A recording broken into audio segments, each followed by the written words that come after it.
High সবাইকে। তো আমার পেছনে কি সবাই নিশ্চয়ই দেখতে পাচ্ছ কত সুন্দর আম ধরেছে গাছে। দারুণ দারুণ আম ধরেছে। এই টোটালি পুরো বাগান দেখো, যেদিকে তাকাবে শুধুই বাগান আর বাগান। কত সুন্দর আম ধরেছে। আমগুলো মনে হচ্ছে যে ছিঁড়ি, কিন্তু না, গাছে এগুলো গাছে বেশ ভাল লাগে। এগুলো যখন পাকবে না, পুরো গাছ পাকা আম হবে, খেতে কিন্তু খুবই টেস্টি, খুবই স্বাদ। এগুলো হচ্ছে হিমসাগর আম। এই বাগানে অনেক রকমের গাছ আছে, তো এইগুলো হচ্ছে হিমসাগর আম। তো গাছ পাকা আম খেতে সত্যিই খুব ভালো লাগে। তো চলো, যা আমগুলো যখন পাকবে তোমাদেরকে আবার তখন দেখাবো। চলো, ততক্ষণ আমগুলো একবার দেখে নাও। কত সুন্দর আম দেখো, প্রত্যেকটা গাছে কত সুন্দর আম ধরেছে। মনে হচ্ছে যে এক্ষুনি ছিঁড়ে নিয়ে চলে যায়, কিন্তু কিছু করার নেই।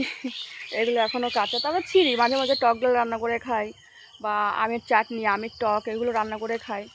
তো গাছের জিনিস গাছেই ভালো লাগে দেখতে।